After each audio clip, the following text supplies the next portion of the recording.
और इधर राजस्थान में जनसंख्या नियंत्रण कानून लाने की तैयारी जोरों पर चल रही है। इससे समझा जा सकता है क्योंकि राजस्थान बीजेपी के फायर ब्रांड नेता आचार्य बाल मुकुंद ने ये कह दिया है साहब कि अब 4 बेगम और 36 बच्चे नहीं चलेंगे। देखिए रिपोर्ट।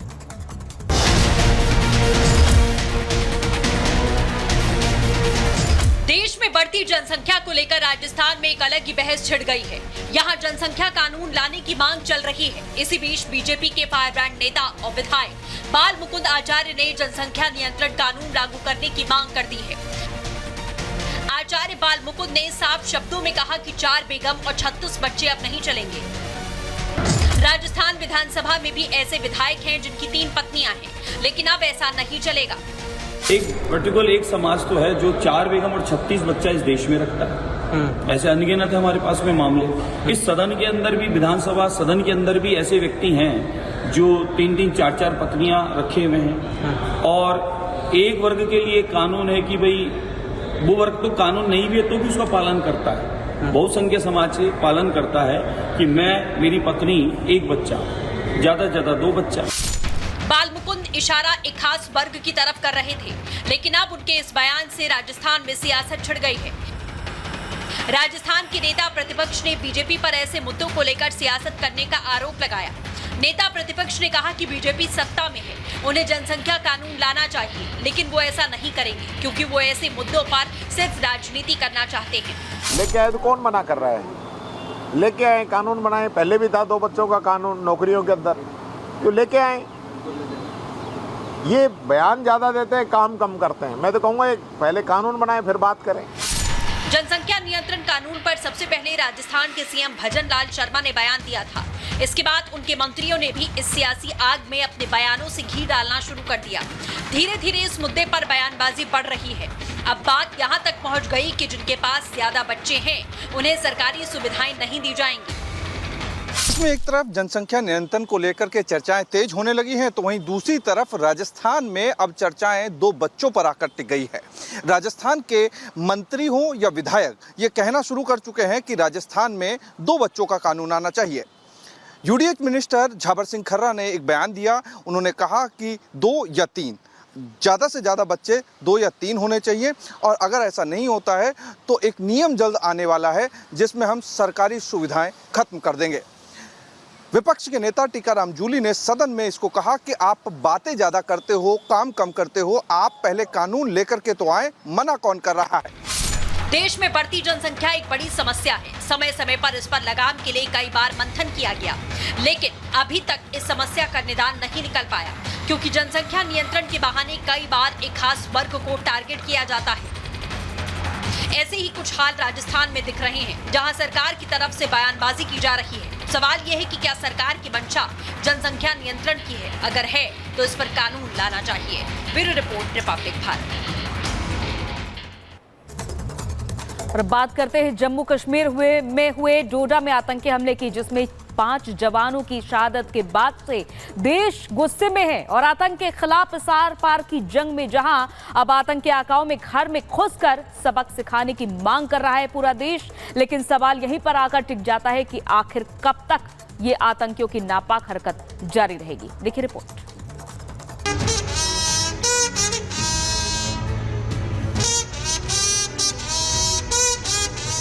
जवानों की ये शहादत देश याद रखेगा। आतंक के खिलाफ जंग में हर शहादत का हिसाब होगा। अपने बेटा को गुम ही कर दिया। अभी तो आएगा भी नहीं कभी वो वापस। वो तो बहुत ही डिसेंट था और ऐसे मतलब कंप्लेन कभी नहीं करता था वो। जैसे तो उसको आर्मी में जाना भी था, उसको बता भी रखा था हम लोग ने कि आर्मी में ज़्यादा लाइफ टफ होता है, क्योंकि उसने देखा हुआ है अपने पापा को। हमने बोला तो तुम या तो नेवी में जाओ या एयरफोर्स में, तो उसने वही फिर आर्मी में जाने के लिए सोचा। फिर I feel proud that my son has done something for our nation and for the security of the nation. नहीं बचेंगे पाक परस्त आतंकी और नहीं बचेंगे उनके मददगार। डोडा में देश ने 5 जवानों को खोया है। उन शूरवीरों की याद में आंखें नम हैं। देश में गम और गुस्सा है और एक बार फिर आतंकिस्तान के घर में घुसकर सबक सिखाने की मांग है। जो घरों के अंदर उनको शेल्टर दे रहे हैं उनको घरों को उड़ा दो। कहता है कि हमको बातचीत, वो हमारे शहीद हमको बनाए और हम उससे बातचीत करें, शर्म नहीं आती है। इसलिए आर करो पार करो, एक ही बार करो, लगातार करो और पाकिस्तान को नस्ते नबूद कर दो। आप यहाँ तो हमें हथियार दीजिए, हम इनके घर पे घुस के इनको मारेंगे और साथ में ही जो लोकल लोग इसमें इन्वॉल्वमेंट हैं, जो लोग इनको खाना खिलाते हैं, पानी पिलाते हैं, इनको सुलाते हैं, उन लोगों पे सख्त कार्रवाई होनी चाहिए। पाकिस्तान को यहाँ से एक मैसेज देना चाहते हैं कि अपनी हरकतों से बाज आए और आने वाले समय के अंदर में इस प्रकार की दोबारा घटना हुई तो इसका ईंट का जवाब पत्थर से दिया जाएगा। पाक परस्त आतंकियों की नापाक साजिशों के खिलाफ देश में गुस्सा है, विरोध प्रदर्शन हो रहे हैं और पाकिस्तान को फिर सबक सिखाने की मांग की जा रही है। जम्मू में बढ़ते आतंकी हमलों के खिलाफ डोगरा फ्रंट और हिंदू जागरण मंच के कार्यकर्ताओं ने आतंकवाद के खिलाफ विरोध प्रदर्शन किया। इस दौरान नाराज कार्यकर्ताओं ने आतंक के फाइनेंसर पाकिस्तान का पुतला भी दहन किया। डोगरा फ्रंट के कार्यकर्ताओं ने सरकार से पाकिस्तान में घुसकर एक्शन लेने की मांग की। डोडा में देश के नाम शहीद हुए कैप्टन ब्रजेश थापा, सिपाही अजय सिंह, सिपाही विजेंद्र सिंह, नायक डी राजेश, इन शहीदों ने देश की सेवा में अपना सर्वोच्च बलिदान दिया। जिस आतंक के खिलाफ लड़ते हुए जवानों ने शहादत दी, उसकी कमर तोड़ने के लिए सेना का ऑल आउट ऑपरेशन जारी है। हेलीकॉप्टर ड्रोन के सहारे आतंकियों के छिपने के ठिकाने खंगाले जा रहे हैं। रक्षा मंत्री राजनाथ सिंह और सेना प्रमुख जनरल उपेंद्र द्विवेदी हालात पर नजरें बनाए हुए हैं। ऑपरेशन पूरे इलाके में जारी है। इलाका क्योंकि काफ़ी ज़्यादा चुनौतीपूर्ण है, पहाड़ी इलाका है, पथरीला इलाका है।